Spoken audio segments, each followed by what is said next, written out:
Bonjour à toutes et tous. Alors, on se retrouve pour le point presse du groupe La France Insoumise. Je remplace aujourd'hui Mathilde Panot, la présidente du groupe, puisqu'elle est en déplacement avec Bastien Lachaud en Nouvelle-Calédonie-Kanaki depuis quelques jours et ils reviennent en fin de semaine.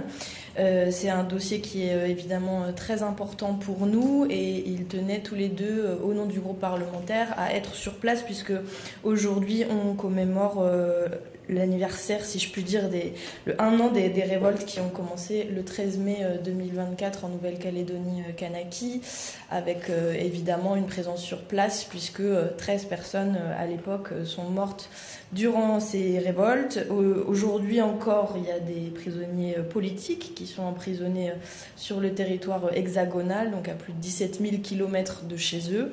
Et il y a des rencontres prévues avec leurs familles sur place. On voit que la proposition qui est faite par Manuel Valls suscite des oppositions, y compris entre les macronistes. Les choses n'ont pas l'air extrêmement claires. Pour notre part, nous proposons évidemment de sortir durablement de la crise économique qui menace aujourd'hui le territoire et puis de renouer avec une logique de consensus pour ce territoire.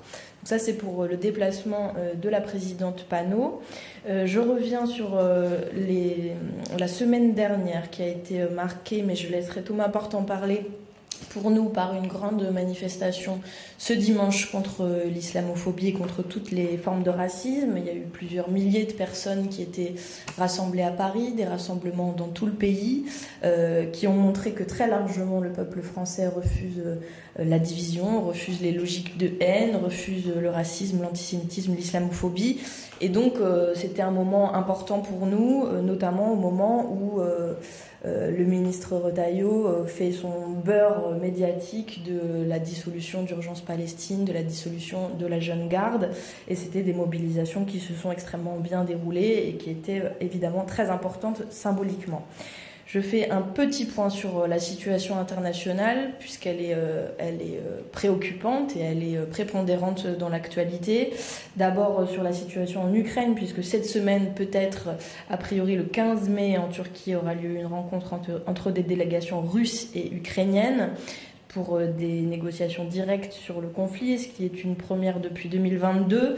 On note, nous, que cette médiation, en tout cas que les États-Unis ont joué un rôle absolument majeur dans l'organisation de ces négociations et que ça se fait au détriment notamment de la France puisque Emmanuel Macron est totalement marginalisé dans ces négociations, même si il s'est mis en scène, il s'est positionné comme chef de guerre, il a fait un déplacement lui-même, mais que c'est bien les États-Unis qui sont au centre de ça, avec notamment la signature d'un accord sur les terres rares, donc sur le territoire ukrainien, ce qui nous inquiète évidemment, même si ces négociations sont une bonne nouvelle, même si nous, on déplore que les Européens ne jouent pas un rôle plus prépondérant et majeur.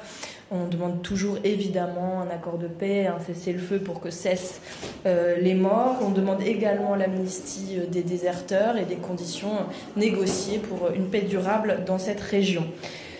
Sur Israël-Palestine, nous sommes extrêmement inquiets de la situation en Palestine puisqu'il y a un nouveau rapport de l'ONU qui est sorti hier qui montre qu'il y a 500 000 personnes, soit un Gazaoui sur 5, qui risquent de mourir de faim dans les 5 prochains mois, et y compris des dizaines de milliers d'enfants.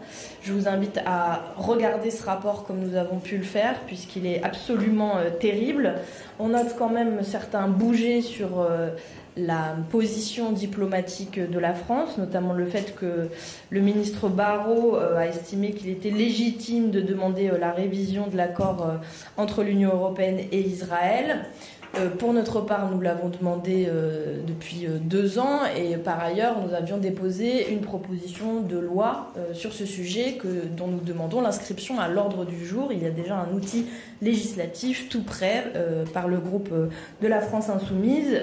Je rappelle qu'on a été beaucoup traîné dans la boue sur nos positions pour faire cesser les massacres et le génocide à Gaza. Et on se rend compte qu'aujourd'hui, la diplomatie française se rallie à nos positions, notamment parce qu'on ne peut pas s'en tenir uniquement à des déclarations, mais qu'il faut bien des actes, et que donc la révision de cet accord est une des solutions, de même que la reconnaissance de la Palestine, où là aussi le président Macron lui-même a noté que la France devrait reconnaître la Palestine. Nous l'engageons là aussi à ne pas s'en tenir qu'à des déclarations, mais bien à mettre ça en œuvre le plus rapidement possible. J'en viens à l'actualité parlementaire qui sera complétée par les différents députés qui sont à mes côtés aujourd'hui. D'abord sur les questions écologiques. Nous sommes très inquiets de l'accumulation de projets de loi qui visent à détricoter le peu de droits de l'environnement que nous avons en France. Je pense à la loi dite Duplon, qui est une loi pour faciliter l'usage des pesticides, et je pense à la loi sur la simplification, dite de simplification, mais qui a été un véritable massacre à la tronçonneuse pour un tas d'agences, notamment qui sont utiles pour surveiller le changement climatique. Sur la loi Duplon, qui a été examinée en commission du développement durable la semaine dernière, nous avons obtenu des victoires majeures, notamment un moratoire sur les mégabassines et le fait d'empêcher la réintroduction des néonicotinoïdes. Nous allons continuer à batailler, puisqu'elle est maintenant à l'ordre du jour de la commission des affaires économiques, et qu'elle sera ensuite examinée en hémicycle. Je rappelle que c'est un cadrage du débat qui vise à mettre en avant des fausses propositions pour les agriculteurs, qui serait bien plus utile de mettre à l'ordre du jour la question de leur rémunération, et notamment celle des prix planchers que nous avions proposés à l'Assemblée nationale il y a déjà maintenant plus d'un an. Sur la loi, les deux lois, soins palliatifs et aide active à mourir, je vais laisser Adrien Clouet, qui est chef de file pour notre groupe, vous en dire un mot. Toujours est-il que les débats ont commencé hier, que cette première loi sur les soins palliatifs, nous la soutenons, notamment parce qu'elle contient, après le passage en commission, des avancées qui sont absolument majeures, notamment le fait que ça s'inscrit dans un accompagnement global des personnes, le fait qu'il a été décidé de créer des maisons d'accompagnement pour les personnes en fin de vie, et puis nous avons obtenu également, avec un amendement insoumis, la création d'un droit opposable aux soins palliatifs dans le pays. Évidemment, sur le second texte, nous soutenons aussi le droit à une fin de vie digne. Les débats commenceront un peu plus tard, normalement, la semaine prochaine, et donc je vais laisser Adrien en dire plus. C'est dans ce contexte-là que Macron va s'exprimer ce soir. Peut-être vous aurez des questions à ce sujet, mais nous sommes évidemment très peu informés, puisque c'est la caractéristique principale du président de la République que de ménager du suspense sur à quoi servent ces interventions et dans quel but elles sont. Donc là, on nous parle d'abord d'un dispositif communicationnel et médiatique assez particulier, relativement méprisant pour les journalistes. Journalistes d'ailleurs en ce moment qui se mobilisent, notamment ceux de France 3, qui ont exprimé le fait que certains des sujets qu'ils voulaient traiter ne pouvaient pas l'être du fait de leur rédaction, que visiblement il y avait un traitement qui pouvait déranger, notamment sur le génocide en cours à Gaza, mais aussi ils ont parlé du 1er mai, de la loi de réforme de l'audiovisuel public. Donc bref, nous sommes inquiets et évidemment solidaires de ces revendications des journalistes. Je reviens à Macron. Cette soirée, nous allons voir ce qui va en être. Pour l'instant, c'est un peu confus de ce qui nous a été annoncé. On nous parle peut-être d'annonce de référendum ou d'une sorte de QCM géant organisé pour tous les Français. Je rappelle quand même que le président Macron est celui qui, depuis 3 ans que nous sommes parlementaires, nous empêche de voter le budget. Donc si vraiment la participation l'intéresse, il peut s'intéresser à celle des représentants du peuple que nous sommes. Donc on espère qu'on n'aura pas de 49.3 la prochaine fois. Je rappelle aussi que c'est lui qui a bazardé toutes les propositions issues de la Convention citoyenne pour le climat, et que donc nous sommes extrêmement sceptiques sur sa volonté de suivre l'avis du peuple. Plusieurs sujets ont été évoqués pour ce référendum. Nous n'en savons pas plus pour le moment, donc nous attendons de voir ce soir, mais nous l'appelons en tout cas à mettre en œuvre des propositions réelles qui intéressent largement les Français et à éviter son opération de politique politicienne. J'en viens, pour terminer, à l'actualité du groupe parlementaire et notamment à une grosse mobilisation que nous menons cette semaine sur les questions industrielles, puisque comme vous le savez, il y a des centaines de milliers d'emplois qui sont menacés dans tout le pays. Aujourd'hui, nous menons une grosse opération sur ArcelorMittal. Vous avez peut-être vu que la présidente de la Commission des Affaires économiques et députée de Seine-Saint-Denis, Aurélie Trouvé, a déposé ce matin une proposition de loi de nationalisation d'ArcelorMittal, alertant sur la situation de la filière acier en France, et notamment sur le fait qu'ArcelorMittal ne fait pas du tout d'opération de décarbonation de la filière et que donc elle est très menacée à court terme. Or, de l'acier, il y en a absolument partout et donc c'est absolument indispensable de nationaliser cela. Ça fait suite à un contrôle que le rapporteur général de Courson, la présidente Trouvé et le président Coquerel sont allés effectuer hier à Bercy, où ils ont trouvé des documents sur ArcelorMittal. Je sais qu'ils ont plusieurs rendez-vous avec la presse aujourd'hui, donc ils pourront vous en dire davantage. Toujours est-il que nous, on a une délégation du groupe parlementaire ce matin devant le siège d'Arcelor avec les salariés qui sont mobilisés. Il devrait être environ 1 millier aujourd'hui et que nous poserons également une question au gouvernement sur ce sujet. Et puis demain, nous serons également une délégation à Cléon pour nous rendre en solidarité aux salariés de Renault. Moi-même, Manuel Bompard, Thomas Porte, à l'invitation d'Alma Dufour, qui est députée de la circonscription, puisque le groupe Renault a décidé de produire la Dacia et la Twingo électrique en Chine, d'après les salariés, et que donc évidemment ça menace des emplois, et que comme d'habitude les groupes dont je viens de parler ont reçu des aides publiques, et que donc nous demandons au président de la République et au gouvernement de rendre des comptes sur ces licenciements absolument massifs, alors qu'aucune condition n'est posée ni en matière environnementale ni en matière sociale à ces différents groupes. Et puis enfin, nous avons des commissions d'enquête en cours avec des auditions absolument majeures cette semaine. D'abord sur celle dont Antoine Léaumont est rapporteur sur les sondages et les questions des différentes élections, l'organisation des élections. Il auditionne demain Pierre-Édouard Stérin, qui est donc un milliardaire qui a monté le projet dit Périclès pour influencer les élections, notamment en faveur de l'extrême droite. Donc c'est une audition qui va suivre demain. Et puis également François Bayrou, qui sera entendu par les rapporteurs Spielbout et Vanier, donc pour notre groupe parlementaire, dans le cadre de la commission d'enquête sur les violences à l'école. Ça fait suite à beaucoup d'autres auditions de responsables politiques, notamment Madame Guigou et Madame Vallaud-Belkacem qui sont déjà passées. Et puis cette semaine, il y a Monsieur Blanquer, Papen Ndiaye, Nicole Belloubet, Ségolène Royal et donc Monsieur Bayrou, dont évidemment nous attendons beaucoup pour savoir s'il va sortir des mensonges qui ont été proférés devant la représentation nationale. Donc c'est une audition qui se tiendra demain. Et puis je termine juste par un mot rapide mais qui me paraît important sur les menaces que subissent différents membres de notre groupe parlementaire, notamment Aymeric Caron, qui est très régulièrement menacé de mort, mais qui l'a été directement dans la rue. Vous avez peut-être vu les images. Et puis Thomas Porte, qui se tient à mes côtés à cet instant, qui lui aussi subit de nombreuses menaces de mort, sur lesquelles nous attendons évidemment la solidarité de la représentation nationale, comme nous pouvons nous l'assurer à chacun des membres de ce Parlement quand ils reçoivent des menaces, mais aussi des mesures de sécurité, évidemment, et puis vous alerter sur cette situation de tension extrême et de menaces qui s'avèrent assez précises contre des membres de notre groupe parlementaire. Je laisse la parole maintenant. Peut-être on commence par Adrien ? Non, Thomas ? Donc je vais leur laisser la parole. Thomas, sur les manifestations néo-nazis qui se sont tenues à Paris ce week-end. Muriel Lévrault qui va vous parler de la situation des maternités puisqu'elle mène un gros travail sur la mortalité infantile. Et puis Adrien Clouet sur les textes sur la fin de vie.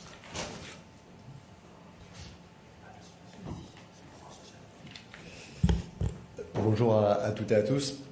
Clémence a évoqué dans son introduction ce qui s'est passé ce week-end avec la manif de lutte contre l'islamophobie, contre toutes les formes de racisme. À Paris, il y a plusieurs endroits du pays.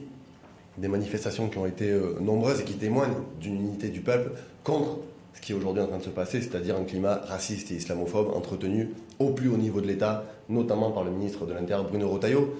Et je fais le parallèle avec la manifestation de la honte qui s'est tenue samedi, la manifestation néo-nazie, où on a vu 1000 militants d'extrême droite défiler, cagoulés, visage caché, avec des tatouages nazis, des tambours du Troisième Reich, et qui s'est conclu, comme l'ont révélé vos confrères de Libération, par des saluts nazis. Pas un mot du ministre de l'Intérieur, Bruno Retailleau. Pas une condamnation, pas un tweet, rien. Il faut croire qu'aujourd'hui, Bruno Retailleau est plus dérangé par des femmes qui portent le voile dans ce pays que par des militants néo-nazis. C'est ça la réalité du silence du ministre de l'Intérieur. Et on a aussi une question qu'on pose au gouvernement. Cette manifestation, elle a été autorisée par le tribunal administratif au motif que la préfecture de police n'avait pas donné très précisément des indications sur les militants identitaires néo-nazis qui pourraient défiler dans cette mobilisation et qui n'avaient pas assez de précision. Qui peut croire que la préfecture de police n'était pas au courant? Ça fait des années que cette manifestation a lieu. Ça fait des années qu'elle est déposée par le GUD. Ça fait des années que les figures néo-nazis françaises, européennes, défilent à Paris. Elles ne se cachent pas, elles sont en visage découvert. On avait samedi dans la rue Marc de Cacré, qui est quand même un militant identitaire connu, impliqué dans les agressions au meeting d'Éric Zemmour sur les ratonnades avant France-Maroc, qui est aujourd'hui l'homme de main de Vincent Bolloré, puisqu'il assure la sécurité d'une de ses propriétés. Nous avions Alex Lousteau, qui était le trésorier d'un des partis de Marine Le Pen. Nous avions l'ancien dirigeant de l'Alvarium et des figures identitaires européennes connues. Donc la préfecture savait très bien qui allait défiler, et on s'interroge sur le fait que des précisions n'aient pas été données. Est-ce qu'il y avait une volonté politique de laisser ces gens défiler dans la rue sous protection policière? Et je termine en disant une chose, les seuls qui ont été arrêtés et mis en garde à vue à la fin de la mobilisation, ce sont les militants antifascistes qui dénonçaient cette mobilisation. Pas un militant néo-nazi défilant visage caché, ce qui est interdit, n'a été inquiété par le pouvoir. Pas un n'a été arrêté. Alors Bruno Retailleau, il ferait mieux de s'inquiéter des milices néo-nazis qui aujourd'hui défilent dans les rues de Paris, sèment des agressions, plutôt que de dissoudre la jeune garde. Et j'en profite et je termine là-dessus pour dire que nous réapportons notre solidarité totale à la fois à la jeune garde et à Urgence Palestine, et que ces dissolutions sont absolument scandaleuses dans le climat politique qu'on connaît. Bonjour à toutes et à tous. Il y a 13 ans, peut-être que certaines et certains étaient avec nous, à quelques kilomètres d'ici, on avait un immense meeting place de la Bastille autour de Jean-Luc Mélenchon où nous proclamions pour la première fois notre volonté de mettre dans la Constitution française le droit de mourir dans la dignité.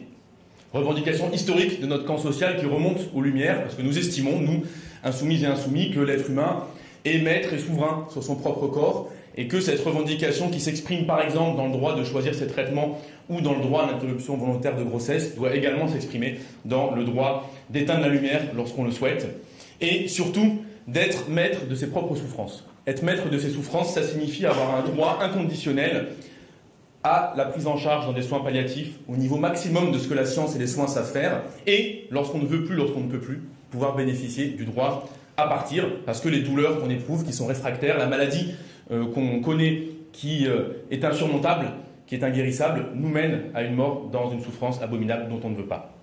Fort de ces différents principes, nous avons obtenu, avec le groupe de la France Insoumise, l'adoption, il y a maintenant quelques dizaines de jours de cela, l'adoption en commission des affaires sociales d'un texte qui élargit le droit aux soins palliatifs et qui prévoit la mise en place d'une aide à mourir dans la dignité sous un ensemble de conditions assez strictes, une maladie qu'on ne sait pas guérir, des souffrances qui sont réfractaires, la capacité à décider librement et souverainement, de manière éclairée, de son choix devant un collège de soignantes et de soignants. Durant les débats en commission, le groupe de la France Insoumise était le premier proposant. La moitié des amendements adoptés sont des amendements issus de la France Insoumise sur le texte qui arrive là en hémicycle et que nous discutons depuis hier soir. Par exemple, la liberté de choix entre auto-administration et administration par un soignant de la substance létale. Par exemple, la couverture d'affections graves qui proviennent de causes accidentelles. Par exemple, la pleine compréhension des modalités d'administration dans le cadre d'un échange écrit et oral avec les médecins. Par exemple, le renforcement du droit de recours en cas de refus du corps médical, etc. etc.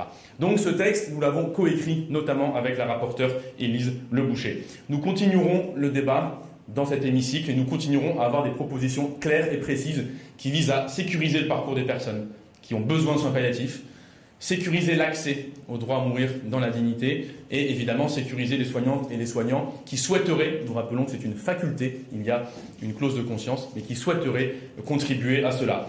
Nous nous félicitons que 77% des médecins se disent désormais favorables au droit à mourir dans la dignité. Nous savons que cela augure d'un droit qui sera universel et librement accessible. Nous aurons 2 grandes batailles dans les jours qui viennent. D'abord, faire en sorte que les soins palliatifs puissent être directement accessibles par l'intermédiaire d'un juge, parce que nous n'avons pas gagné en commission des affaires sociales. Nous avons réussi à écrire qu'il y aura un principe de droit opposable. Maintenant, nous voulons concrétiser, permettre aux individus de faire un référé devant le juge administratif et d'obtenir une place en soins palliatifs. Et nous nous battrons également, bien sûr, pour le libre choix des modalités d'administration, parce que la dernière minute d'un individu lui appartient et il doit choisir quand, comment et avec qui. Bonjour à toutes et tous. Donc moi je tiens à parler du texte qui arrive dans la niche Lyotte de jeudi prochain visant à lutter contre la mortalité infantile. Il faut savoir que le taux de mortalité est monté à 4,1 enfants pour 1000 naissances et qu'il est parmi les plus élevés d'Europe. 2800 bébés meurent chaque année avant leur premier anniversaire. Et donc, il faut s'interroger sur la corrélation entre la fermeture des petites maternités et la hausse de la mortalité infantile. Puisque, en 50 ans, 75% des maternités ont été supprimées et que le phénomène continue. Si on s'en réfère au rapport de l'Académie de médecine de 2023, il faudrait encore fermer toutes celles qui ne pratiquent pas 1000 accouchements par an. Donc cette proposition de loi vise à créer, dans un premier temps, un registre national des naissances qui est extrêmement attendu pour recueillir des données plus précises des naissances et des décès et avoir des indicateurs de santé périnatale comme le font depuis des années nos voisins européens. Et l'article 2 instaure un moratoire sur les fermetures de maternités pour 3 ans, les maternités qui pratiquent moins de 300 accouchements par an, sauf en cas d'urgence tenant à la sécurité des patients. Et sur cet article 2, effectivement, 2 points nous interpellent, puisque nous n'en sommes plus à 300 accouchements par an pour qualifier une petite maternité, mais bien à 1000 accouchements par an. Et deuxième point, c'est la notion de sécurité que nous avons précisée, que nous allons préciser justement par amendement. Et il faut savoir que la Macronie, aidée par le Rassemblement national, a déposé et voté en commission un amendement pour supprimer ce moratoire et le transformer en simple rapport sur les alternatives avant toute fermeture. Donc nous, à la France Insoumise, nous allons amender le texte pour rétablir ce moratoire et l'élargir à toutes les maternités qui ne pratiquent pas les 1000 accouchements par an et préciser la notion de sécurité en danger avéré ou imminent d'une exceptionnelle gravité portant atteinte à la sécurité des patients. Parce que si on s'en tient au texte en l'état, il s'agirait juste en fait de faire un rapport sur les 23 maternités qui font 300 accouchements sur les 111 qui sont menacées. Alors c'est un sujet qui me tient particulièrement à cœur parce que j'ai commencé une tournée des maternités menacées de fermeture. J'étais hier à Sarlat et je vais continuer puisque si on se réfère au rapport de l'Académie de médecine, c'est bien 111 maternités qui sont menacées et ici c'est bien le sujet de la mise en péril de la santé des femmes et des bébés. Donc avec le texte fin de vie, avec ce texte mortalité infantile, vous voyez que le combat de la France Insoumise, c'est bien le droit de disposer de son corps de la naissance à la mort. Je me tiens à votre disposition pour plus de détails. Merci. Alors, il y a quelqu'un de la CP pour le micro ? Oui. Ah, super. Prenez le micro et vous vous présentez avant, on va prendre une série de questions. Oui, bonjour. Robin Richardot pour Le Monde. Pardon, excusez-moi. Donc demain, vous l'avez dit, aura lieu l'audition de François Bayrou. Selon vous, quelles conséquences politiques elle peut avoir ? Et est-ce que le groupe Insoumis pourrait rappeler à la démission du Premier ministre ou poser une motion de censure en fonction de ce qui est dit lors de cette audition ?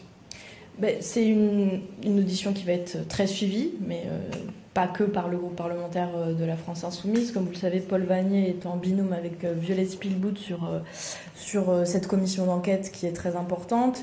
Et en fait, tous les groupes parlementaires attendent des réponses de la part du Premier ministre parce qu'il est venu répondre aux questions au gouvernement. Vous avez suivi les différentes réponses qu'il a pu nous apporter.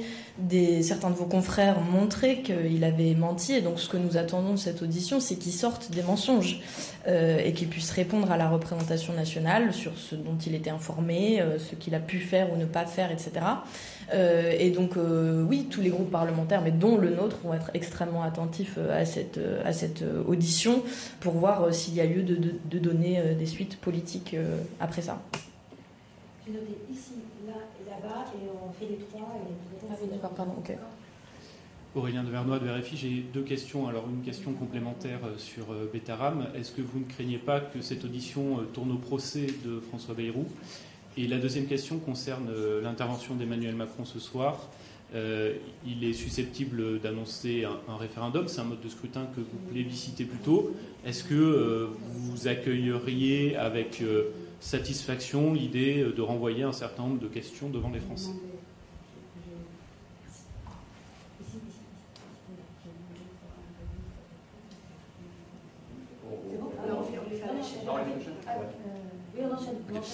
Bonjour, Romain Desec de France Info. Par rapport à l'intervention du PR ce soir, qu'attendez-vous de l'échange avec Sophie Binet, notamment sur la question des retraites, et si vous en attendez quelque chose ?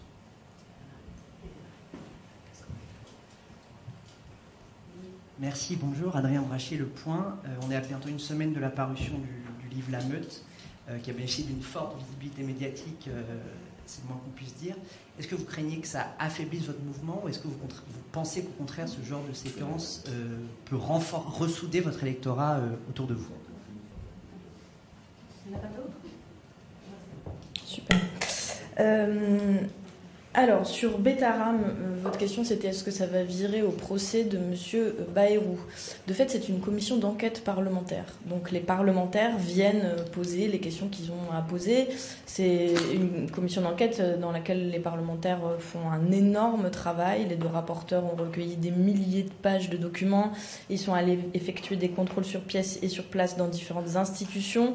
Et François Bayrou est le Premier ministre de notre pays. Donc évidemment, on attend des réponses précise. Il ne s'agit pas d'un procès, c'est une commission d'enquête parlementaire. Donc nous, ce que nous devons déterminer, c'est quel rôle le pouvoir politique a pu avoir. Est-ce qu'il est intervenu suffisamment ? Mais j'ai listé, peut-être avant que vous n'arriviez, les différentes auditions qui sont menées, qui sont toutes assez déterminantes, avec des gens qui ont exercé des responsabilités dans le ministère de l'Éducation nationale, notamment, à différents moments. Évidemment, parce que c'est le Premier ministre et parce que le scandale et la découverte de tous ces crimes pédocriminels sont partis de Betaram, là où il était plus particulièrement implanté politiquement, cette audition nous intéresse et sera majeure. Mais les parlementaires ne sont pas des juges, les rapporteurs seront dans leur rôle, les différents députés poseront des questions factuelles et ensuite, évidemment, politiquement, on en tirera des conséquences. Ensuite, sur les référendums annoncés potentiellement par le président Macron ce soir, là aussi j'en ai parlé peut-être avant que vous n'arriviez.